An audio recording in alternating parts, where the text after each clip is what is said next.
দেশে তীব্র গরমে ডায়রিয়া, নিউমোনিয়া সহ নানা রোগে আক্রান্তের সংখ্যা বাড়ছে। বিশেষ করে নবজাতক থেকে 6 বছরের শিশুরাই বেশি আক্রান্ত হচ্ছে।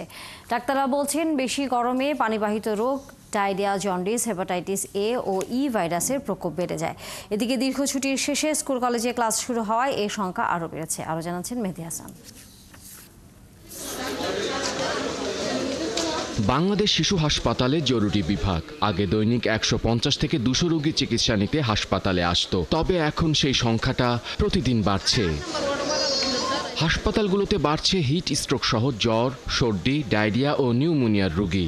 সব বয়সের মানুষ ভুগলেও এই গরম সবচেয়ে বেশি কাবু করেছে শিশুদের। প্রচণ্ড গরমের কারণে এই অবস্থা হয়েছে। ওর কি পাতলা পায়খানা, অনেক 15 দিন ধরে পায়খানা আর বমি, জ্বর। অতিরিক্ত গরমের কারণে ঘন ঘন বমি করতেছে আর পাতলা পায়খানা করতেছে। বাবুর বাথরুম আর বমি করতেছে প্রচুর।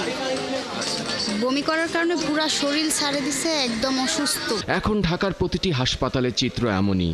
অভিভাবকরা বলছেন, আগামী 2-1 দিনের মধ্যে ঢাকার সব স্কুল পুরো দমে খুলে যাবে। নিয়মিত ঘরের বাইরে বের হলে শিশুদের তাপদাহে আক্রান্তের শঙ্কা রয়েছে। বাচ্চাদের স্কুলে যাওয়ার পরে সবার জন্য একটা সাজেশন থাকবে যেন বাইরের খাবারগুলো না খায়, কারণ অ্যাকিউট ওয়াটারি ডায়রিয়া হওয়ার একটা প্রবণতা বেশি থাকে।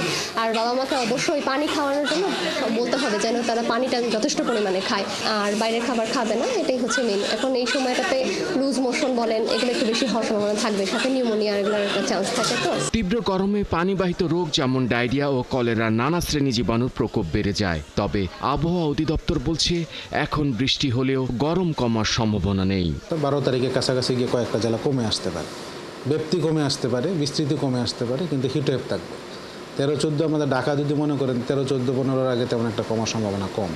তাপমাত্রা কমে আসবে কিছুটা, যেমন 39.2 দেখলেন, আজকে তো 40-এর কাছাকাছি আসতে পারে।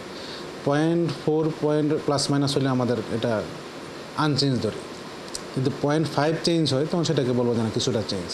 0.4 চেঞ্জ হলো 39.2 থেকে 4-এ গেল, তেমন একটা পরিবর্তন না। তাই এখন খুব দরকার ছাড়া ঘরের বাইরে না যাওয়ার পরামর্শ দিচ্ছেন বিশেষজ্ঞরা।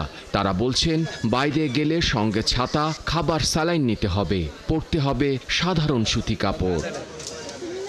মেহেদী হাসান, 71, ঢাকা।